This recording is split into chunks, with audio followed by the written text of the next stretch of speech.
جب تک جیوں میں آقا کوئی غم نہ پاس آئے، کوئی غم نہ پاس آئے۔ بارگاہ رسالت معاب صلی اللہ تعالی علیہ وسلم میں درود پاک کا ہدیہ پیش کریں۔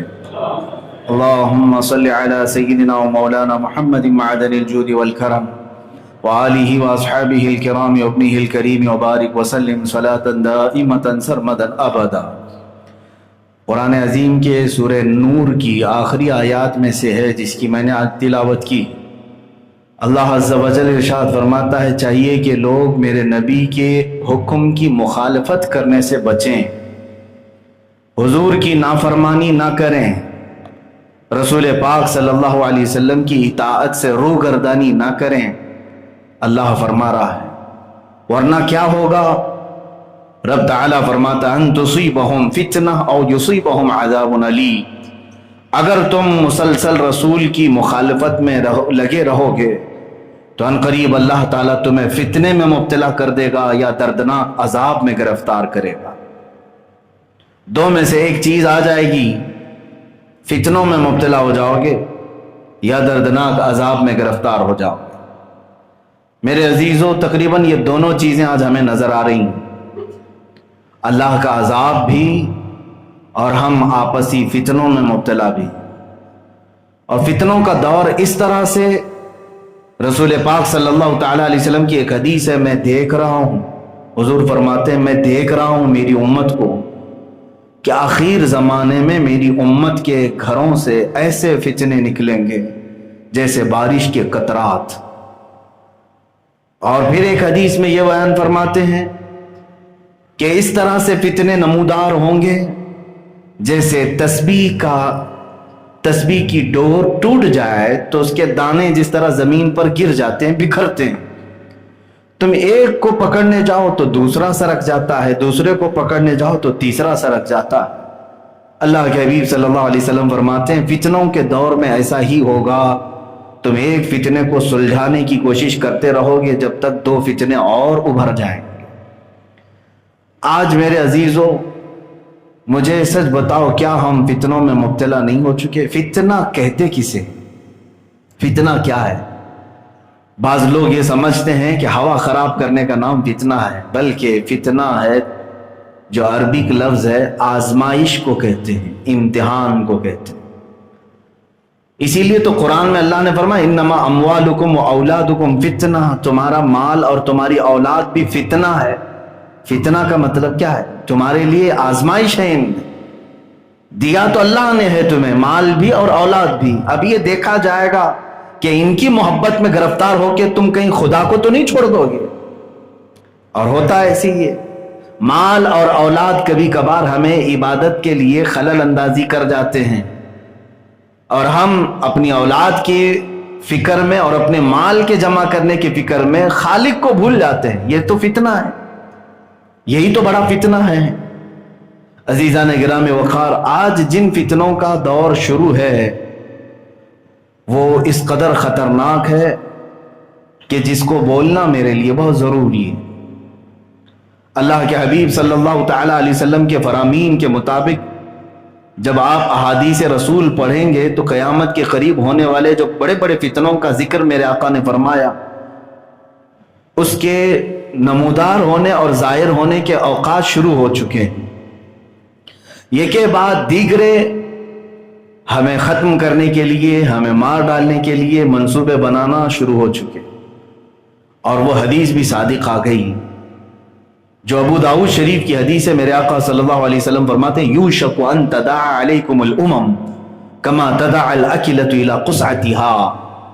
حضور فرماتے ہیں عنقریب تم دیکھو کہ میری امت پر ساری قومیں ایسے جھپٹ پڑیں گی جیسے بھوکا برتن پہ جھپٹتا ہے، ہر کوئی میری امت کو نشانہ بنائے گا۔ تو صحابہ اکرام رضوان اللہ تعالی علیہم اجمعین نے اس وقت پوچھا تھا یا رسول اللہ صلی اللہ علیہ وسلم، کیا اس وقت آپ کی اس امت کی تعداد کم ہوگی؟ کیوں ایسا کریں گی پوری دنیا کی قومیں مل کر کے؟ سب ان کو کیوں پریشان کریں گے؟ آپ کے غلاموں پر کیوں جھپٹ پڑیں گے؟ اللہ کے نبی صلی اللہ علیہ وسلم فرماتے ہیں تعداد کم نہیں بلکہ بہت زیادہ ہوگی. وَلَكِنَّكُمْ كَثِيرُونَ، حضور فرماتے ہیں بلکہ تم بہت بڑی تعداد میں ہوں گے. لیکن ساتھ میں میرے آقا صلی اللہ علیہ وسلم نے یہ فرمایا غثاءً كَغُثَاءِ السَّيْلِ، لیکن ان کی حیثیت ایسی ہوگی جیسے سمندر کا جھاگ ہے. یعنی دکھنے میں بہت ہوں گے، ان کے اندر طاقت و قوت نام کی کوئی چیز نہیں رہ جائے گی. آج ایک ملک کی تعداد کے اعتبار سے ہم 25 کروڑ 25 کروڑ 25 کروڑ کا نعرہ لگاتے. میرے عزیزوں یہ 25 کروڑ تعداد میں بہت بھاری ہے، بہت بھاری ہے. لیکن مجھے بتاؤ کیا یہ اتنی بڑی تعداد مل کر وہ 313 جو بدر میں آئے تھے ان کے برابر ہو سکتی ہے؟ احد میں جو چند ہزار کی تعداد میں تھے، خندق میں جو چند ہزار کی تعداد میں تھے، ان کے برابر ہیں؟ نہیں ہیں. اس کا مطلب ہے کہ ٹوپیاں زیادہ ہو گئی ہیں، داڑیاں زیادہ ہو گئی ہیں، کرتے پاجامے زیادہ ہو گئے ہیں، لیکن مسلمان کہاں ہیں؟ لباس کا نام، چہرے کا نام مسلمان نہیں. اسی لیے اقبال نے کہا تھا خرد نے کہہ دیا لا الہ تو کیا حاصل، دل و نگاہ جو مسلمان نہیں تو کچھ بھی نہیں. یہ تو زبان کہہ جاتی ہے، تمہاری بڑی بڑی باتیں کہہ جاتی ہیں، لیکن اگر دل و نگاہ مسلمان نہیں تو کچھ بھی نہیں. عزیزان گرامی وقار، جن فتنوں کا ذکر میں آج کرنے جا رہا ہوں وہ یہ ہے کہ آپ آزمائے جاؤ گے، ہم بھی آزمائے جائیں گے. اور ہماری آزمائش کس لیے ہوگی وہ بھی میں بتاتا ہوں، کیوں آزمائے جائیں گے. پہلی چیز تو یہ ہے کہ تمہارے سامنے تمہارے عزیزوں کا قتل ہوگا، تمہارے اپنوں کو مارا جائے گا، تمہارے اپنوں کو پیٹا جائے گا. ایک بڑی آزمائش ہے اپنے عزیز کا قتل دیکھنا، ان کی مصیبتیں دیکھنا اور پھر خاموش رہ جانا. اس آزمائش کا دور اب شروع ہو چکا ہے کہ ہمارے عزیز مارے جائیں گے اور یہ کے بعد دیگرے ہم بھی پیسے جائیں. یہ پہلی آزمائش ہے جو شروع ہو چکی. کون سا خطہ ہمارے عزیزوں کے مارے جانے سے آج محفوظ رہا بتائیں؟